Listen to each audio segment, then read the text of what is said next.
like this part. Hi, everybody. Welcome to our Agent Roundtable. How are we all doing today? Good, thank Fabulous. Good. Good. Hey, we have 3 pages of people on here. Yay, it's so nice to see everyone. Today, let's see, we have Nicole from Firestarter Agency. We have Anthony from DDO. Hello. Todd and Bob from Across the Board. You guys. And we have Natalie from LA Talent.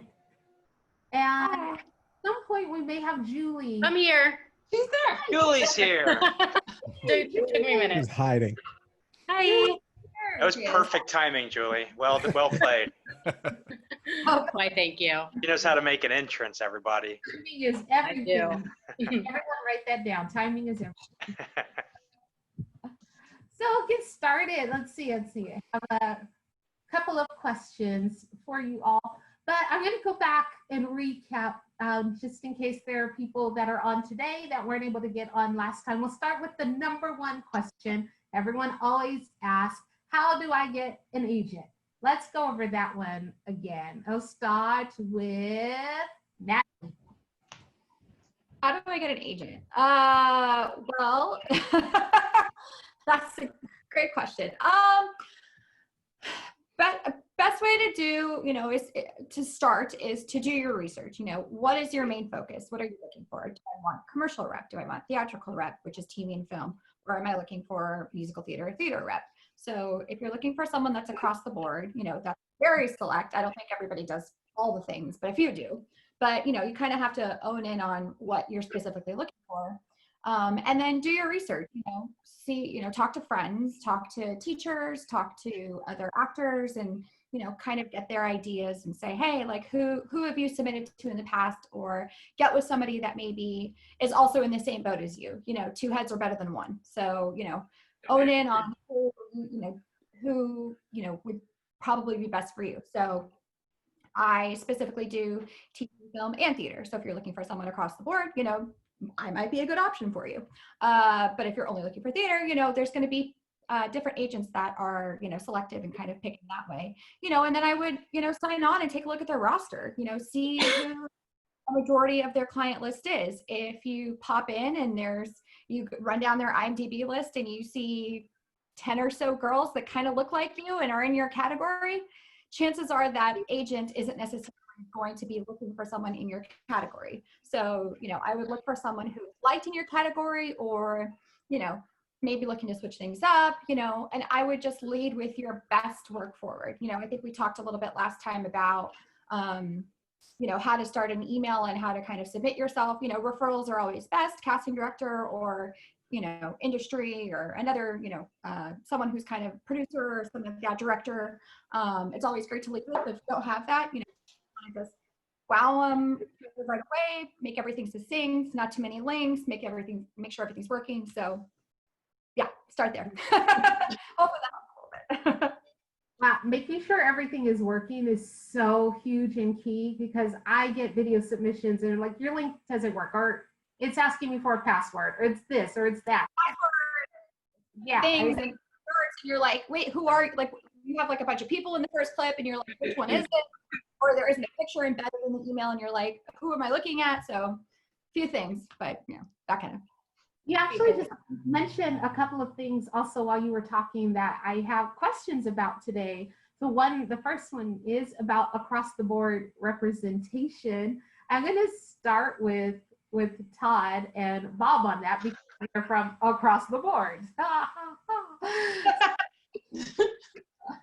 So across the board representation, is that something that all of you do? Natalie mentioned that she does that. Todd and Bob, are you interested in having clients that are looking for across the board representation, or do you want people who are more focused on one or the other? I think it's easier for us to, at least for our agency, it is easier to keep everybody sort of as much as possible. Now, not everyone's going to fit in every little category, but to keep them as much within the same the house within our agency. We're closer to each other. We can communicate with each other if we have to, you know, within departments and stuff. But I think it depends on the person themselves and sort of how they fit. Not everyone's going to automatically be able to be across the board. You know, you have to look at each individual person as a unique, you know, unique, different individual. So, yeah. Yeah, and I do represent across the board, but I do separate. So I do have TV, film, and then I do have theater. You don't have to be mutually exclusive if you are one or the other. And Anthony? Yeah, I do TV, film, and theater. We have separate rosters for both. There's not a lot of crossover for us, just in as much as like we have to, like I have a team to answer to on both sides. So you really want everyone on board if you're going to move forward in any one direction. So to me, I always tell people, I think that you want people who really are passionate about you in whatever category, whether it's TV, film, whether it's theater, whether it's commercial, whether it's print, whether it's voiceover. You really want a team that is really all about you. So I think having separate managers for those different fields is not at all a bad thing. So I think that that's something to consider too, is like, we don't usually sign people for both. It's pretty rare for us actually, but we do have a few. Is really good to know. I didn't know that. I'm learning things today. Nicole, how about you? So I would agree with everyone in that all clients are have their own skill sets, have their own experience. And I know that a lot of my theater clients, the whole reason why Firestarter came to be is because my Broadway clients and my Broadway friends wanted representation across the board, meaning they wanted TV, film, and commercial representation. So when I started the agency, I signed all my friends across the board. But as I grew as an agent, I learned that it's really challenging to get some of my friends who didn't have as much experience for television, film, and commercial into the room. And so it wasn't even that I didn't want to represent them in that category, it was that they weren't ready. And so it was really challenging. I felt like a loser. They were disappointed. It wasn't a great combination. So as I grew, I brought on a theatrical department. I have a TV film department. And so they have their own criteria for what really is a viable television film client. And so what we did was we created like a rubric for my theater clients that they have to complete in order to be considered in that department. And so that they are in consideration for that department. Not that they will get signed though, because again, there's so much that goes into actually getting that representation. I always say that the agent needs to be passionate about that client. So even as the owner of the agency, I never push any of my friends or clients onto my other agents, but I will, you know, recommend them and say, hey, they completed the rubric. They have all the things that we think is important for a television film person to have. Are you interested? And so yes, it is separate. I only handle musical theater clients personally. And then we have a separate commercial department and a separate TV film department, all with their own criteria, all with their own requirements. And I think as I've grown in this process, I've learned that that's really important because, you know, in order to actually do well, you have to actually have a resume and a profile that works for that department. I'm gonna take it to Julie. So Julie, you represent, is it predominantly dancers? Yeah, sorry. You represent? Yeah, so we represent dancers, and that's the focus. We're pretty realistic with our clients about that.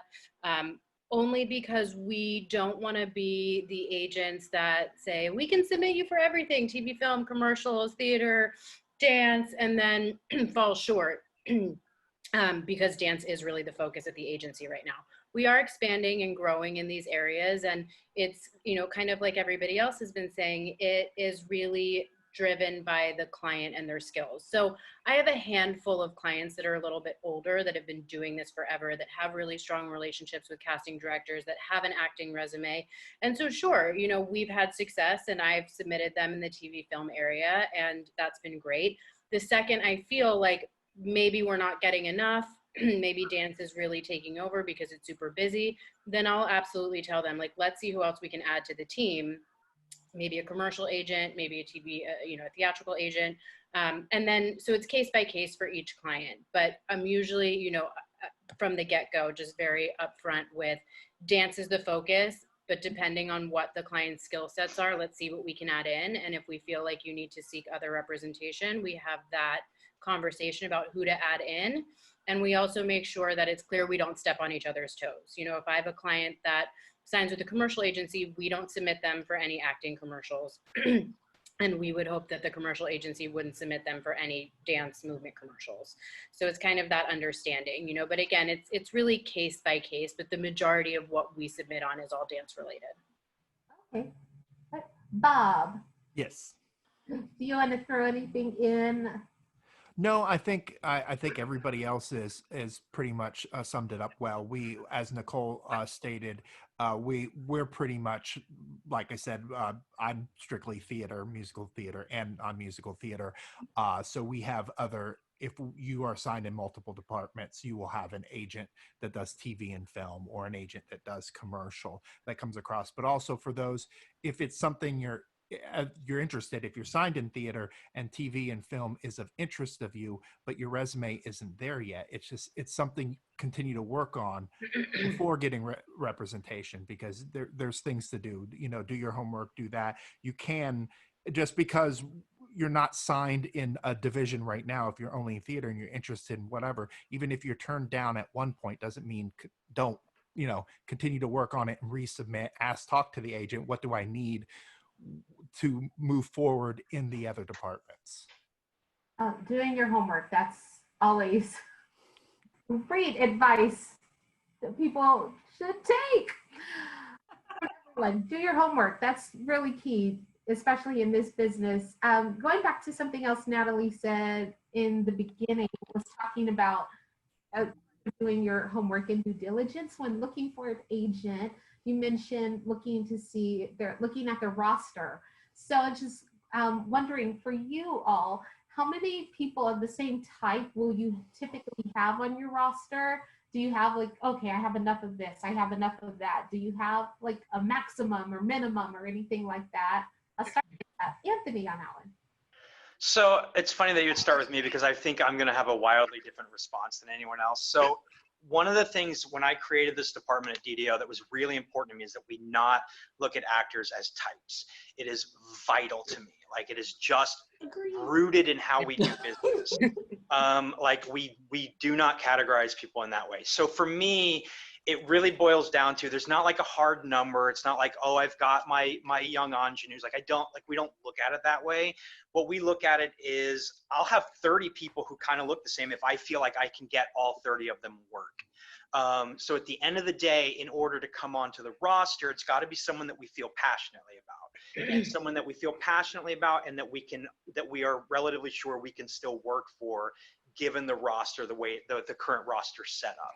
So, in that way, we're constantly pushing people outside of their comfort zone anyway. I know Nicole operates much the same way too. I don't know about everyone else, but it's this idea of not sort of defining yourself in those terms. So yeah, so I say for me personally, first of all, I feel like it's really hard to find an up-to-date, actual list of a roster, even on an IMDb or something. It's not everybody, and it's usually kind of out of date. It's hard to find. So I would say don't use that necessarily as a rubric, because at the end of the day, what you're doing then is you're taking yourself out of the equation before you even let the agent pass. So I would say approach it as, I have something valuable to give. I have a skill set that can be marketed. Are you the person to market it? Rather than gosh, I hope they take me, I couldn't agree any more. I mean, I always say that an individual, there's only one you. Yeah. I don't understand type, because there's only one you. Even twins are not the same person. Everyone has something of value and is an individual human being. And like Anthony just said, don't take yourself out of the mix because you think that someone on the roster is like you. No one's like you. Yeah. Nobody. Very true. Yeah, I think the bulk of us, I mean, obviously are very stage oriented in what we do. And just because one, I mean, you can, like you said, the two twins, one twin has the strengths, they're a better dancer, or they're a better this, or a better that. It's impossible to really nail it down. It's just too vague for what we're submitting on every day. So, and I mean, you can always, I mean, granted, I guess you could get a lot of one type or one people do the same thing and you want to sort of build around that. But for you guys sort of submitting to us, you're never through any, like Anthony said, I have no clue. When people bring up my IMDb, I'm like, I don't know what's on there anyway. Like, because you guys can change my IMDb tomorrow. So it's not, exactly. It doesn't, I'll have people on my roster sometimes. I'm like, I never met that person in my life. But, you know, so, but you can't, but even by looking at these people, you can't decide whether or not they're you. You know, it's not blondes or brunettes. It's, you know, and there's so many different factors. But to go back just a little on what you said before, in doing research, especially in submitting, you know, $100 says you could probably go to most of our websites and figure out how we like you to submit.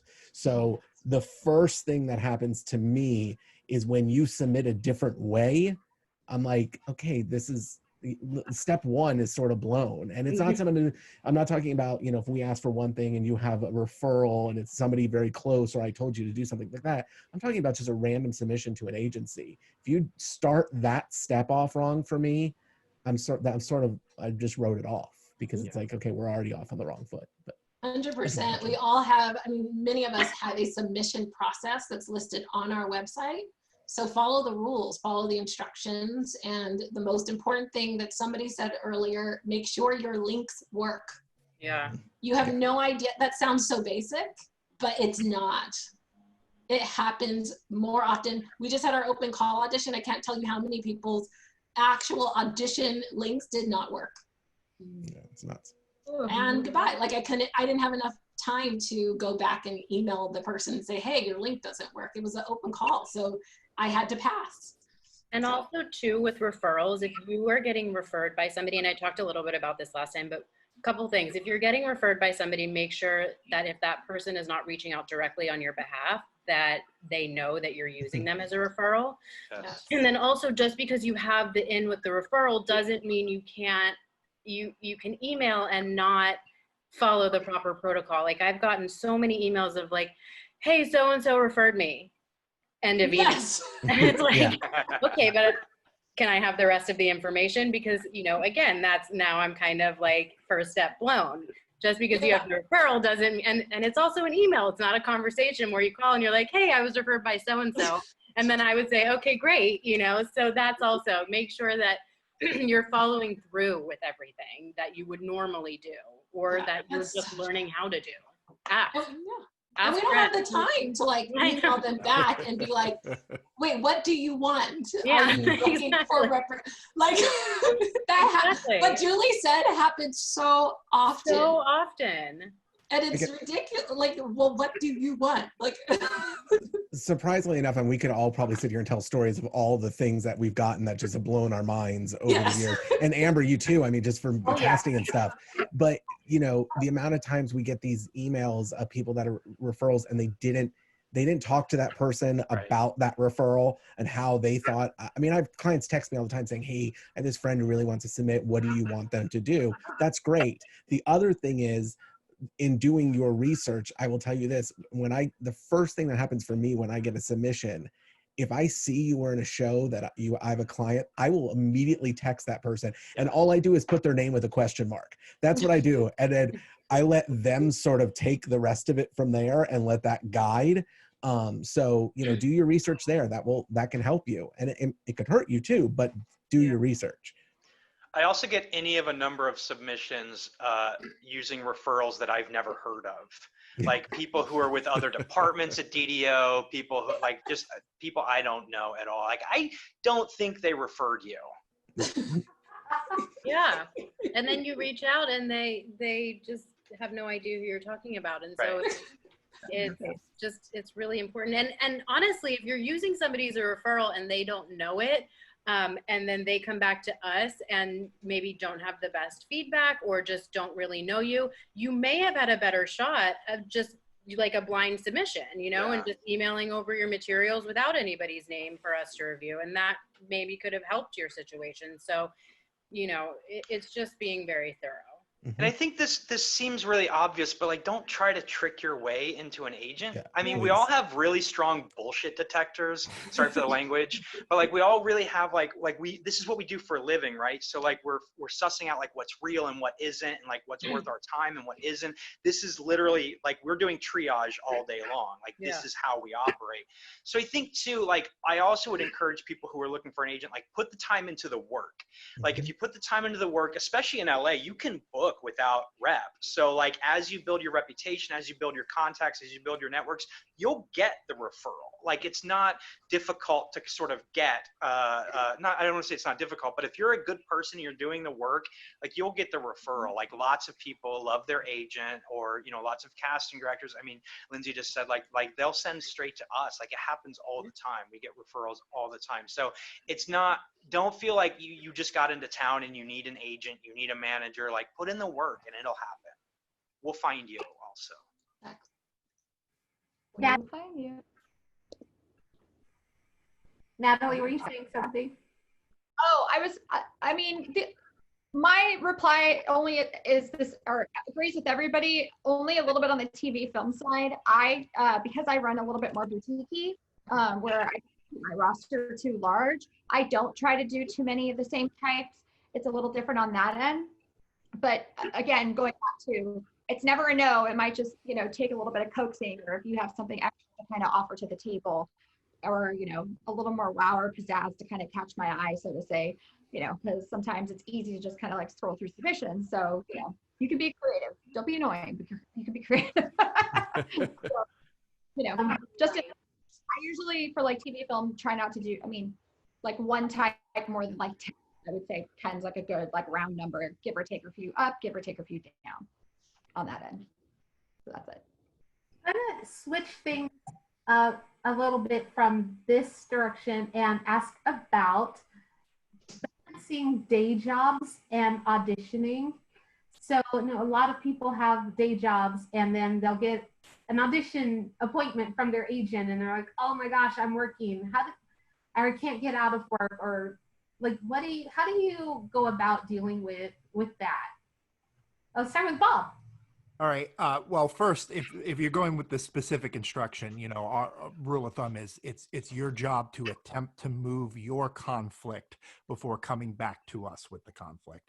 If you're scheduled for work and at the same time your audition comes out, it's your job to make that first pass at trying to move your work and being able to move that appointment. In general, you know, everyone has a conflict once in a while, but in general, if you're, especially I'll speak in New York and in theater, if you're in audition season and your job and you're working from 10 a.m. to 3 p.m. Monday through Friday, you're going to have to find a different job. It's as simple as that. You know, if it's not flexible, you know, you can't work. If you don't show up, you can't get the job. And we can't constantly, you know, how many, you know, as casting, how many change requests you're going to get for one set of auditions. So it has to be, there has to be the flexibility within the job, and it has to be on the client's end to make that first attempt to resolve the conflict before us trying to go to casting to ask for a change. Yes. Auditions are miracles. That's what I always like to tell people. Auditions are tiny, well, amazing miracles. And it's everything that you want as an actor, is to get an opportunity to go in the room and have this miracle of an audition and an opportunity to be seen. And then you have a conflict for this miracle. It always boggles my mind, only because if this is everything you want, this is your dream, this is your goal, nothing should be in the way of this miracle. And so for me, I only like performance-related conflicts. You know, on other auditions that might conflict that you can't get out of, a callback that you have to switch around, or an actual performance. But if you have your Starbucks job and you're going to have to find a flexible job that works around your dream, because your dream's not going to wait for you. Your dream's not going to move around for you. This is probably the hardest thing, and it's the most unfair part of the process, because you do have to eat. We understand that you have a life and that you need to eat and you need to have shelter. We understand that more than anybody. I was a performer. Many of us performed before. We understand that on a visceral level. But we also understand that you cannot put roadblocks in the way of your dreams. And sometimes that does happen in the physical form of a job. So you have to do your best to find a flexible job to work around it. Or at least that we see, if it's a conflict that is just not movable, like at least we see the effort, and it's not just like we don't get a response or the response is sort of lackluster. It's a little, I agree with everybody in the dance world. Sometimes there are really just huge open calls, and it's very rare that, they'll have, there just aren't a lot of in-person auditions. It's a lot of direct bookings. So when these big open calls do come up, and it's my job too to kind of look at what the job is, who the choreographer is, and to kind of figure out because they'll never give me the information, but if they're actually hiring from this call, if this call is just kind of fluff for the artist or whatever job it is, to promote that something's coming up. And then of course I will tell my client, keep your day job today, it's not worth missing. But if there's somebody that, they're calling in 6 people and they really want to see you, I'll say, okay, what can we do to move this conflict? But some of the bigger dance calls, unless you're going for experience, if it's somebody who has been doing this for a while and they have the chance to kind of, make money and go to their day job, then it's sort of a case by case thing. But it's really just that we know that you're ready, willing, and able, and this is the priority that you have told us you want it to be. Yeah. My thing for this is, I feel casting works so hard, and Amber, you can attest to this, and Lindsay can attest to this in the room. You guys work so hard to put your schedule together. Asking for a reschedule to move things around and do stuff, there needs to be a real reason to do that. And granted, like Nicole said, we understand you guys have to have day jobs. We totally get it. You have to pay your bills. You have to do that. We understand. But this is casting's day job, and this is our day job, and we have to be able to work to make this all happen for you. So you got to figure it all out. I think we're all sympathetic. Like we've all we've all been in the trenches. Like Nicole said, we've been, we've done that. But I think too, like at the end of the day, first of all, with theater, we usually have lead time. Like we usually have a couple of days, if not a week or more with most theater. Sometimes not as much, but often we have some lead time. So if your initial instinct is to say, oh, I have to work that day, or it just gets to a point where you have to think about, we have a finite amount of time the same as you do, and are we going to want to put our time and our energy into someone that requires twice as much work every time, in sort of having to reschedule and move things and figure all of that out? Or are we going to put our time and energy into someone that's going to do that work for us? And it's it's an unfortunate part of the business, but I mean, I think we all wish that we could work with 500 clients that we all love and push and adore, but the truth is time is limited, and we really have to be careful about where we put that time and who we put that time into. And if this isn't a priority for you, that's okay. But maybe maybe it isn't the time for you to be with an agent. Maybe it isn't the time for you to be pursuing a career. Maybe you need to take a break. Like those sorts of things, they're okay. It's inevitable. It's not perfect, but I think, I always say, like, I don't represent you as a waiter. I represent you as an actor. Like your waiting job, I want to work with you as much as possible, but there's a line at which point, like, it just is interfering with the work we're doing. So it's the communication. If a client turns around and says, look, I'm so swamped with school, or I can't split my focus right now, then just tell us. Yes. And then most likely we'll just book you out, and then make sure that the attention is going to the clients that are, around and available. And then when you have the availability, then come back to us. But it just, after submitting and having the same problems over and over again, we would rather just book you out and then let us know. We're not going to kick you to the curb. It's just the communication of it all. Yeah. Actually, that Communication's key. Yeah. that's my next question. Actually, is about. Oh, Natalie. Oh, I was just going to say my 2 cents was, well, I always tell everybody an audition is a job interview. So ideally speaking, you know, audition pops up, job interview, you go. Like, there's not a whole lot of like, you know, middleman, you know, kind of figuring out how to switch things over. So, you know, it's as important to use it and as important to us. So, you know, I stress that these are kind of, again, I loved Nicole's little tiny miracles. I'm going to use that now. I'm stealing that. They're miracles. Yes, it's a tiny miracle job interview. Like, you do what you can to get there first. And yeah, I like that. I think as actors also thinking of auditions as miracles and auditions who probably help some mindsets going into them. It's like, But it is. And you also have to remember that casting, especially if this is the first time they're bringing you in, like you never met Tara Rubin casting, you've never met, you know, Telsey, and it's the first time, and then you have a time change request or you can't show up. Yeah. This is their first impression of you, is that you are putting your Starbucks job ahead of them and that opportunity. And not only that, but we probably put a lot of time into getting that appointment because they're getting pitched all the time. I get, 15, 20 no's for every yes. So by the time it rolls over and you actually get the appointment, you don't know how much work went into that. So to kind of just throw that away, it can feel very disrespectful if it becomes a pattern. I'm fortunate in that I have not really had to deal with that too much, and I suspect most of us haven't. But like when it does come up, we don't deal with it for long. That's true. Yeah, no, you're right. But that's the thing where it is just like, it's like, this is either a priority or it isn't. You're either going to figure it out or it isn't. We're all sympathetic, but at the end of the day, we're running a business. So we have to kind of take care of our other clients and of us. If you were a working actor and you found out that your agent was putting all their time into time changes and not pushing for you, how would you feel? So I think just start to like put the shoe on the other foot and think about it too. So I wanted to talk about, as Julie mentioned, booking out. So when does an actor need to book out, and what is a book out situation? What is not?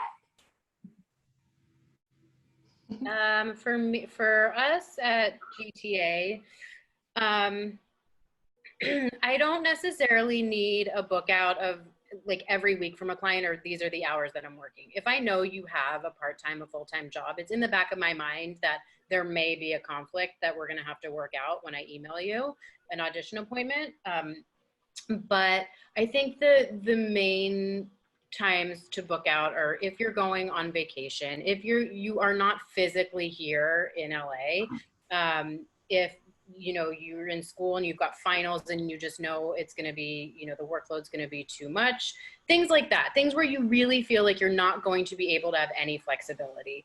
That's when we would like to see the book outs, but the communication again of knowing you have a job and, okay, so we know that this client has a job. We know that this client is totally available for anything. It's really more of like the hard book outs that we want to keep track of. Yeah, I assume everyone has a job. I assume that there are going to be the occasional time conflicts along the way. For me, it's if you're unavailable to work on a certain day. Auditions we can usually figure out, either do another day or tape. So for me, it's still nice to know. But the other answer to that is, when should you do it, is immediately. The second the second that like this conflict is cast in stone and I cannot change it, then we need to know, because we're working sometimes several months out. So don't assume like, oh, I didn't want to send that book out so early, because like it just goes into a spreadsheet and it's not like, it doesn't affect me to know that you're going to be gone in November, but it affects me to not know you're going to be gone in November. I would say that booking out doesn't mean you're booked out from the world.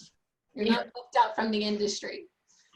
You can book us. We are all quarantined in our houses right now and we're on a Zoom call. So unless you are on a cruise ship or places where the Wi-Fi might be iffy, but do make sure to let us know that as well. But unless you are literally away from the Wi-Fi, you should bring your self-tape stuff with you. So that you can self-tape. Most of us, who are doing like musical theater with singers and all that, you can self-tape where you are. I've had clients literally book random jobs, literally from pulling over on the side of the road and doing a quick self-tape that they needed immediately and booked it in like 5 seconds. So just always be ready, even if you go somewhere. Yeah, when our clients have bookouts, if they're going on vacation or, you know, they're traveling, whatever it may be, we'll still keep them in the loop of what's happening, because they still should know what they're getting called in for. They still should know what casting directors, choreographers are interested in seeing them. And some clients, if it's their dream job, might make arrangements to come back, or can we send a tape, or is there another day that I'm available? You know, I'm out of town for the audition, but I'm available for the job. What can we do? So, you know, it's not out of sight, out of mind. It's, you know, just, we know so that when we're submitting, we can also be respectful, knowing that maybe you're not here, but, you know, how can we make it work? And dates shift all the time, and I think we're all hip to that. Like we'll all push it right up to the limit, I think, as far as like what we will try to make work, and we will get very creative, but we really, like, you just have to communicate with us so that we know what we're getting into. Yeah. Nothing is worse for us than getting a book out that says I'm booked out these 2 days. And it's just like, okay, where are you go? What is the, give me some details on that. Are you on a ship and you can't do anything? Are you going to be going to grandma's house for a week? And if I get you that Broadway final callback, grandma can wait. Like, just give us some of that information so we can help you. And like Anthony also said, I mean, some of the casting directors don't put the dates of the auditions down in the breakdowns. They'll say fall. And it's just like, okay, well, I know she's supposed to be gone in the fall, but I'm not going to take that opportunity away from you. We're still going to work on it, and we'll figure it out when we get there. So as much info as you can give us, that's what we want. Yeah, the second worst thing is us going back to the casting directors and letting them know something that they would think we should probably know, but you didn't let us know that you were going out of town for a wedding tomorrow, or that you're 7 months pregnant and you wouldn't be able to do the show. It happened for a Wicked audition. I've never. Oh my gosh. It's the surprise trips to Europe that always get me. Oh yeah. What day job are you guys doing that the day before you're like, oh my God, I forgot to tell you tomorrow I fly to Europe for 3 weeks? And I'm like, my mom surprised me with a trip to Bulgaria. I don't believe you. Will they adopt me? Because that's not true at all. I don't believe it. So frequently.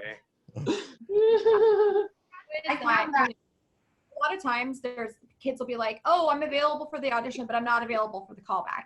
Or also vice versa. I'm available for the audition and I'm not available for the available for the callback, not the audition. So, you know, we can also talk to casting directors and say, hey, listen, you know, she's got a book out, she's got something, you know, is this work aroundable? You know, 9 times out of 10, if you're not available for the callback, it's probably not going to happen.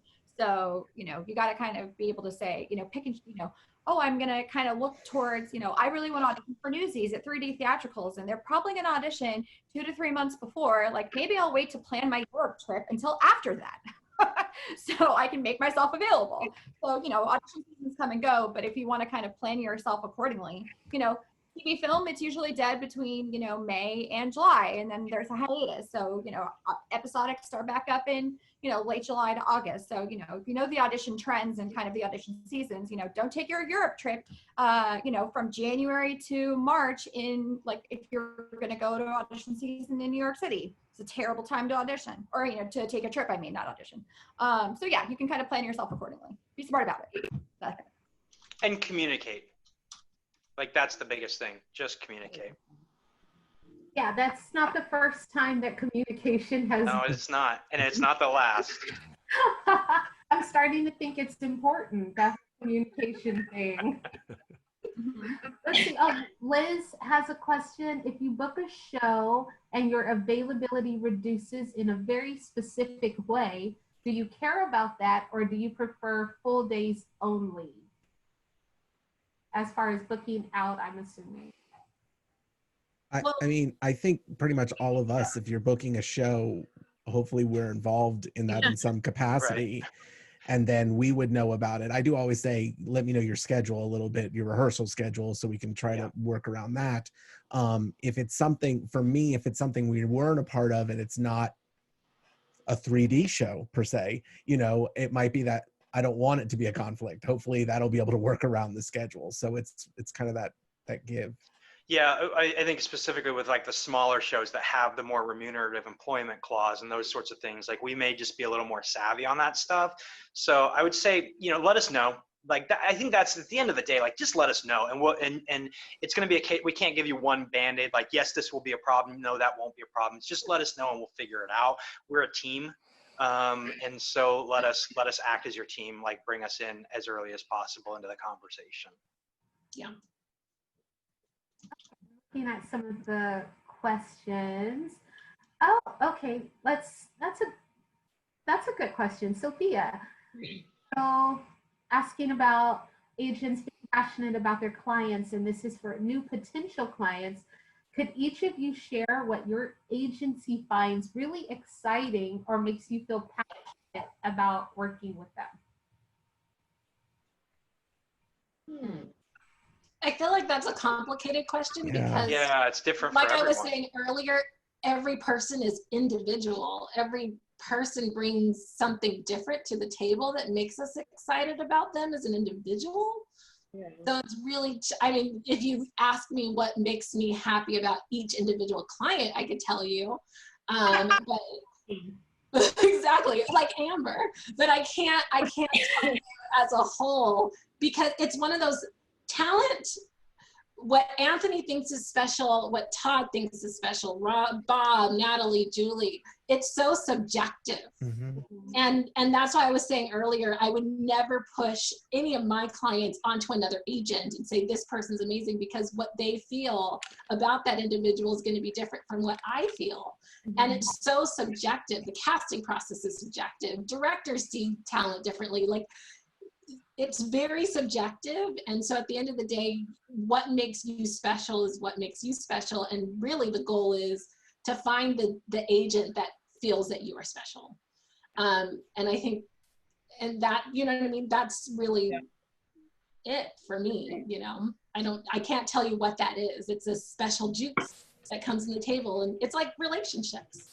You know? Well, and I think the other downside, the other problem of, I think the approach is a little flawed, because what you're asking for is like, what excites you? And the truth is, like, if I tell you X excites me and then you just try to be X, it's not going to work. Mm-hmm. So just you excite us. Like, yeah. So I think, like, really hone in on what you bring to the table, on the skills that you bring to the table, and find someone who responds to that. Mm-hmm. Yes. Yeah. Yeah, I think that's actually a good question to ask when you're meeting with a potential agent, you know, and maybe not in the what excites you about me, like, but that's a little weird. That's a first date question. Exactly, for sure. exactly. But really, I mean, someone has asked me that before. What excites you about me? And I was wait, like, on a date or in a first? Agent. Oh, okay. I was husband. like, so yeah, it was. And it was kind of awkward, but at the same time, I get it, you know. But yes, I mean, I worded a little differently, but I think that is a good question of sort of, where do you see me, and what excites, what interests you about me? Yeah. There was something. Oh, you said something and maybe lost my thought. Okay, looking at Julie's question from the room. Julie, Julie, I can't see you right now. I don't know what page you're on, but hey, girl. Julie has an agent for theater, but they aren't willing to sign her across the board. Is there exclusivity with who you sign with, or can you have a theater agent with one agency, film and TV agent with another? We talked about that. Yeah. For me, when it comes to having another agent for commercials and TV film, that's fine. I usually don't make exceptions to new clients that have a theater agent, just because I also submit in that area, and it can just get a little muddy. You know, there are a lot of kind of gray areas with that. I don't want to step on anybody's toes.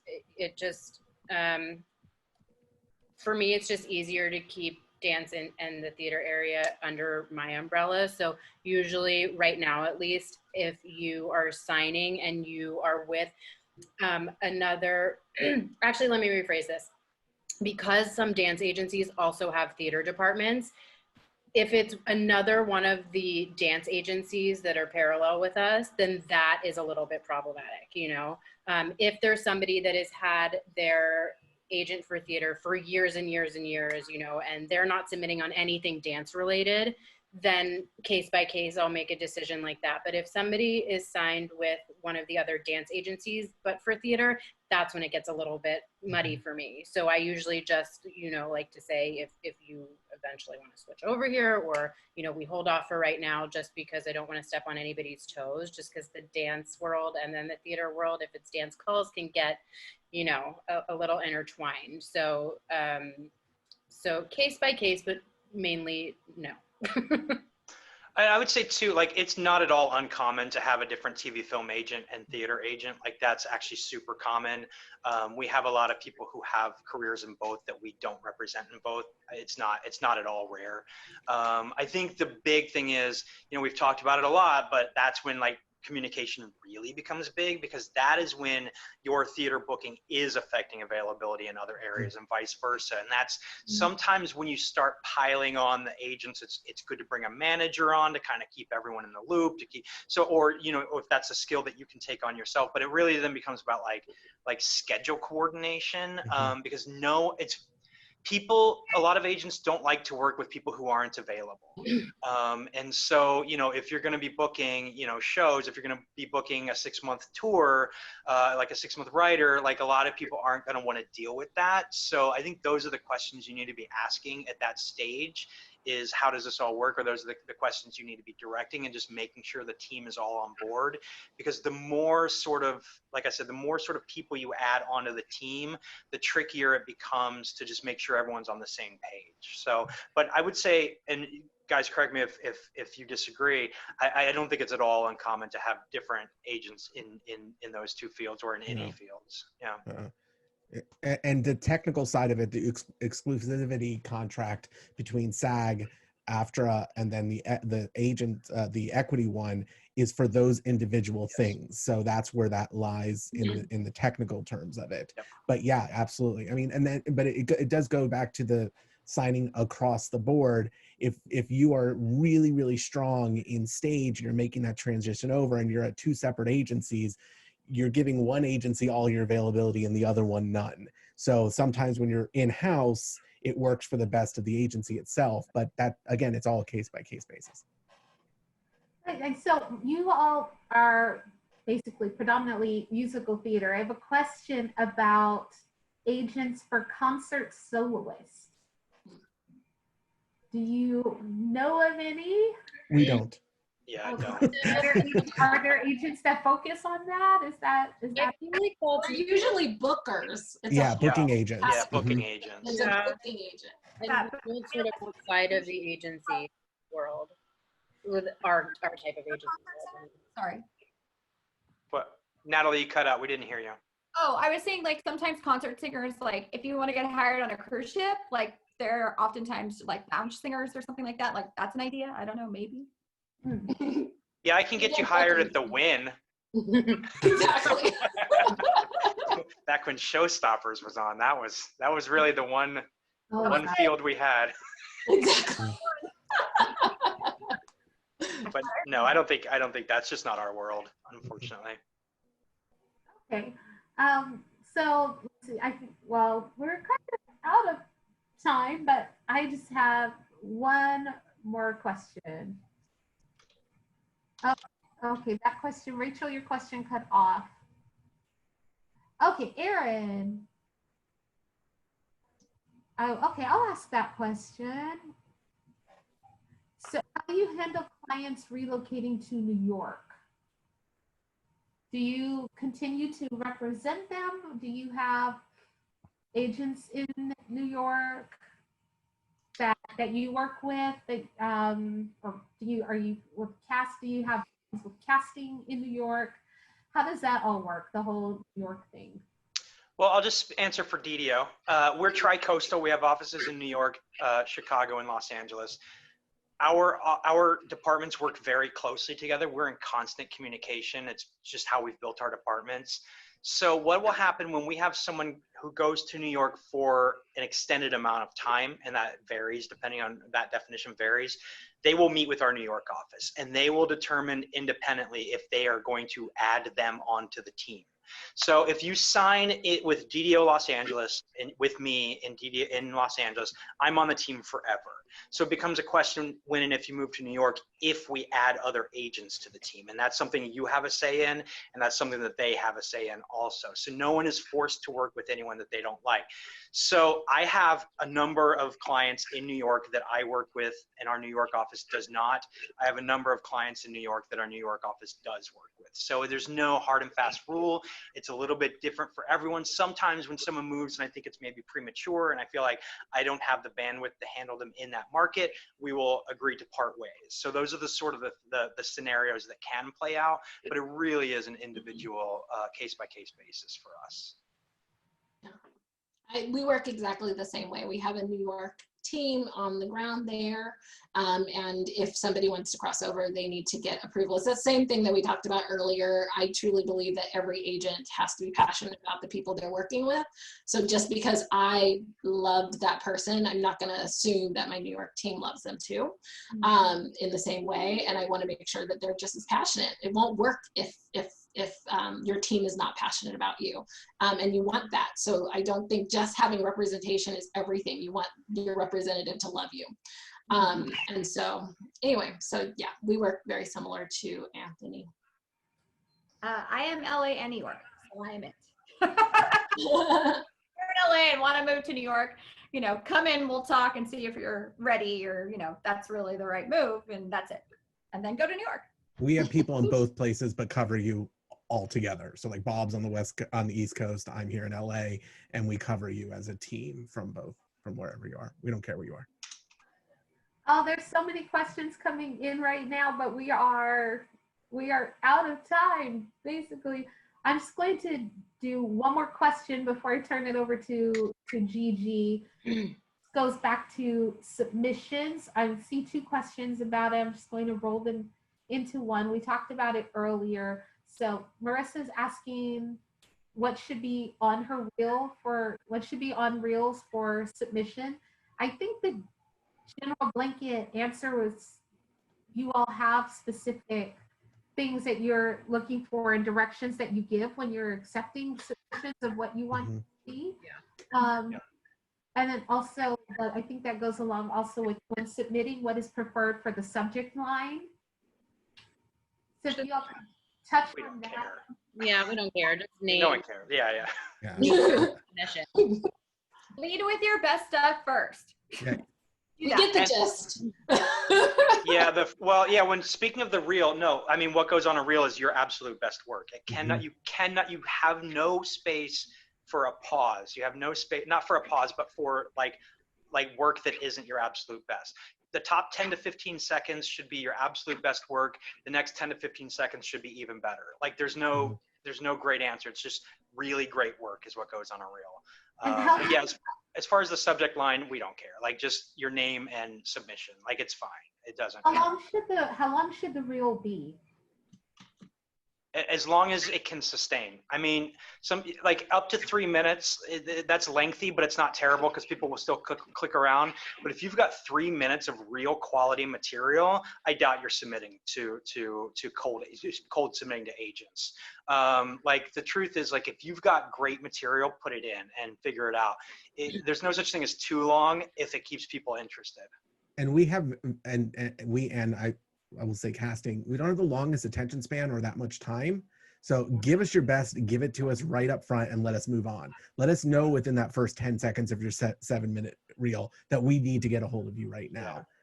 Because if I'm going 15 seconds and it's not good, it doesn't matter. I'm not going to watch the next 7 minutes, or the next 30 seconds. That's as far as you got my interest, my attention. Exactly. Thank you all so much for doing this again and sharing all of this information with us. You all are amazing, and you're amazing. You're also fantastic to work with and interact with when going through the audition seasons and all the times that I really enjoy working with all of you. So just anyone out there looking for representation, any of these, you'd be really, really fortunate to have on your team. And throw it to Gigi. Wow, well, can't thank you enough to all of our panelists for sharing all this really great information.